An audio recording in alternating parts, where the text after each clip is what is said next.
Before Perseus became a hero, before monsters and quests and gods tested his strength, his story began with a family and a fear.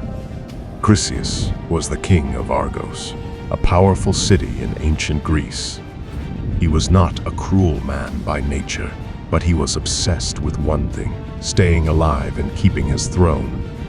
One day, Acrisius was given a prophecy. It said that he would not be killed by an enemy or in war, but by his own grandson. The prophecy terrified him. Acrisius had only one child, a daughter named Danaë. She was kind, intelligent, and admired by many. To Acrisius, she was not just his daughter, she was danger. So, he made a choice. He locked Danaë away in a bronze chamber, sealed from the world. No visitors, no future, no chance for a child. No doors open to the world, no voice from the outside. Only silence, stone, and time. Danaë was not punished for a crime. She was imprisoned because of fear. Days passed, then months, and slowly the world forgot her. But the gods did not. Poseidon, god of the seas, wandered far from his realm. He was not searching for power, nor conquest. What caught his attention was something quieter, a presence. Hidden behind bronze walls, Danaë remained human, lonely, unbroken, and awake. Poseidon sensed her isolation, her strength, her quiet defiance of a fate chosen for her. He did not come as a storm. He did not come as a king. He came because even gods recognize injustice. And in that sealed chamber, where a king believed destiny had been trapped, the eyes of a god finally met a woman forgotten by the world. Poseidon did not come by accident. Gods feel the world differently than humans do.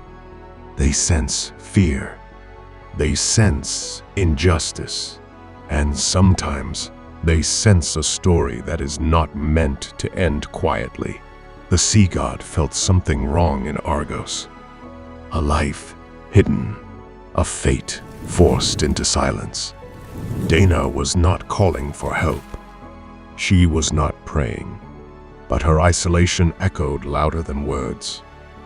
Poseidon had seen many humans. Most begged the gods for power or mercy. Danaë asked for nothing. That was what drew him in.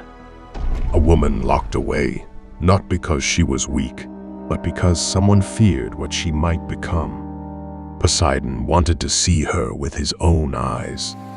So he came without thunder, without waves crashing against the land. He slipped into the city unseen and found the chamber of bronze. Inside, Danaë stood alone. When their eyes met, there was no fear in hers, only surprise.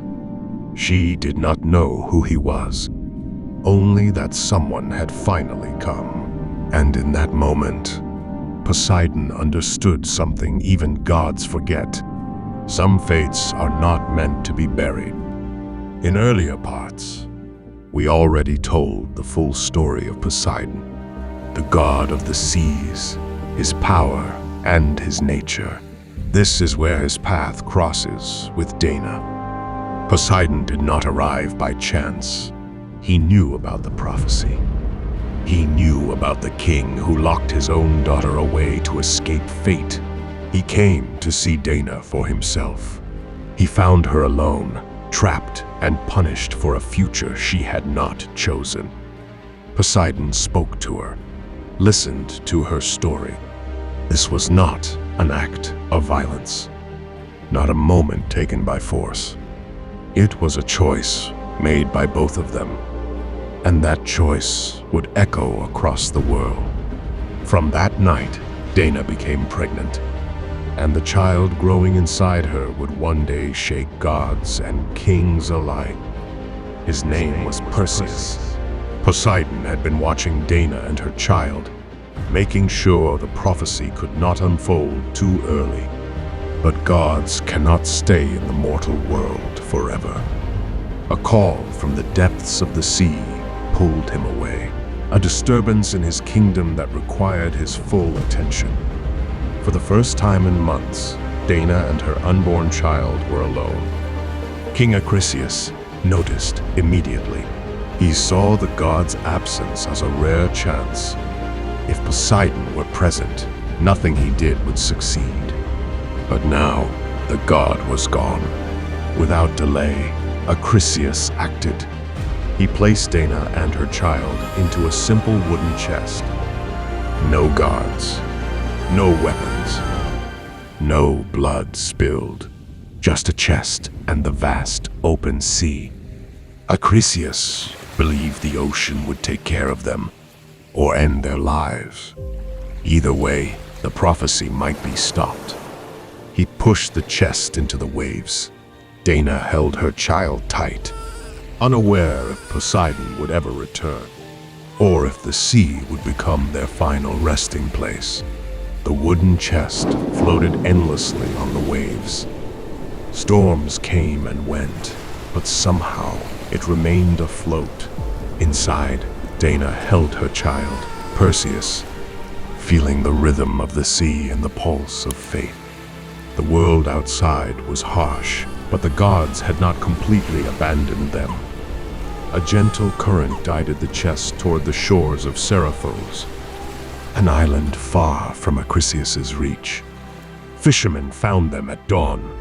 They were startled by the sight of a mother and child floating in the sea. But kindness moved them to rescue Danaë and Perseus. The island became their refuge. Danaë knew danger still lingered. Acrisius had tried to end the prophecy once. He might try again. Yet for the first time, Perseus was safe. And even in the simplicity of the island, his destiny quietly began to stir.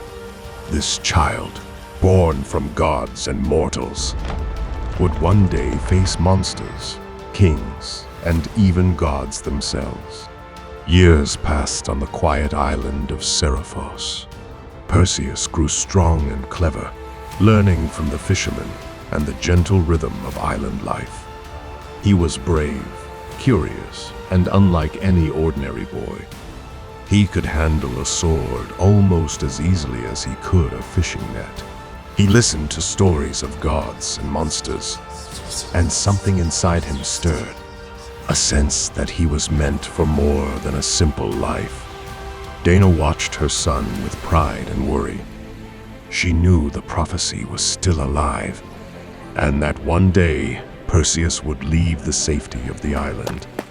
But for now, he played in the sun, trained in secret, and learned that courage and cleverness would be his greatest weapons. The boy who had survived storms and the cruelty of kings was quietly becoming a hero. And somewhere in the shadows of fate, the world began to prepare for the day Perseus would face the impossible. Perseus had grown into a clever and courageous young man. The island of Seriphos had taught him survival, strength, and patience. But he wasn't just brave, he had a special connection to water. Whenever he touched the sea or any flowing water, he felt power surge through him, a reminder of his divine heritage and the strength he carried within. Deep inside, he felt the call of destiny. He knew his life would not remain on the quiet shores forever. The world of gods, monsters, and impossible challenges awaited him. He looked at the horizon, imagining the adventures to come, and the trials that would shape him into a true hero. The boy who had once been hidden from kings and storms was ready to step into legend. And though this chapter ends here, the story of Perseus is far from over. In the next parts, you will see his daring quests, his battles with monsters, the choices that define him, and how his bond with water will guide him through the impossible.